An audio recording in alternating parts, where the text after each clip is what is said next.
Hi folks, this is Duncan, and welcome to the Sovereign Heart main office, or as I like to call it, my bedroom.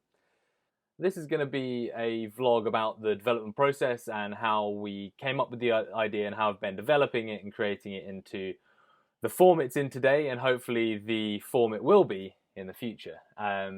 So yeah, first off, um, I'm usually a firm believer that good ideas don't happen overnight generally, but I think in this case it shamed me into being a believer. So I'd had the idea of a cooking card game for a while and think about cards as ingredients, and I didn't put a lot of thought into it, but I think it was kind of bubbling away in the back of my head for a while. And then one fateful evening, I was unable to get to sleep into the early hours of the morning, um, and I kept tossing and turning and rolling over and typing down another idea, and then trying to get back to sleep, and then typing down another idea and trying to get back to sleep. And I think much like the Greek goddess Athena, the game sprung almost fully formed straight out of my head.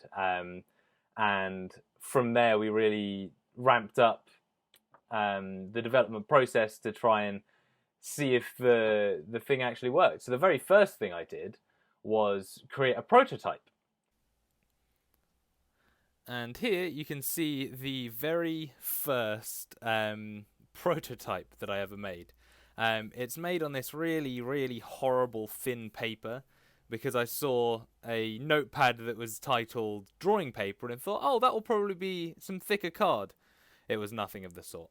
So we started out with roughly 260 ingredient cards. You can see we got some chicken, we got some pork, we got some tomato, some cheddar, and as you can see by my handwriting, mushroom as well. As you can see by my handwriting, it was done very quickly because I was writing a lot of cards. And then here we've got our old order cards, whether you're making pizza or some chow mein or some carbonara, and the ingredients that was required. So this was the very first prototype, and I had a dice, and I was using my phone as a timer. And yeah, this is literally all we had. So when we started playtesting it a little bit, we we had to use our imagination to make sure we didn't get too lost in the horrible spellings. And there were some times when people were like, "What does that say?" And for reference, that's a sweet pepper. So yeah, this is the very first prototype that I ever made. As you can see, it's beautiful. I have since made another better prototype, but yeah, looking forward to finally being able to play the game with its proper artwork and all of that sort of stuff. So once that prototype was completed and made and all together, I managed to scrounge together a dice and used a timer on my phone and gathered some friends around to give it its first playtest. And the main mechanics of it worked. The main mechanics worked really well. But there are a couple issues with it. There was a lot of maths involved. So, calculating your dish score, calculating the reviews, calculating this, that, and bringing it all together and looking at your final score. There was a lot of maths, which kind of stifled the speed of the game a little bit.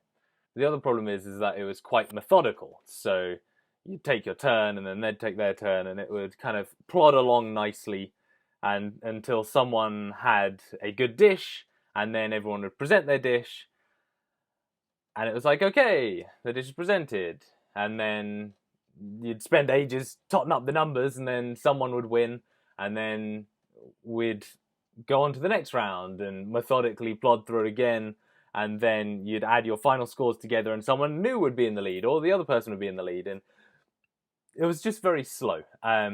But for the first iteration, it was good, and we knew that the proof of concept was there. We could tell that it worked, but it was really trying to then refine the stone. Then once we knew there was something special there, it was trying to really refine that down into what we thought would be an enjoyable game. Because if nothing else, a game should be fun. So that's the first one of our dev blogs. So I look forward to next week when we get to talk a little bit about playtesting more and the real value that industry friends can provide with with critique and being able to do stuff like that. So yeah, that is our dev blog for today. I hope you guys all have a great Friday, and I will see you next week.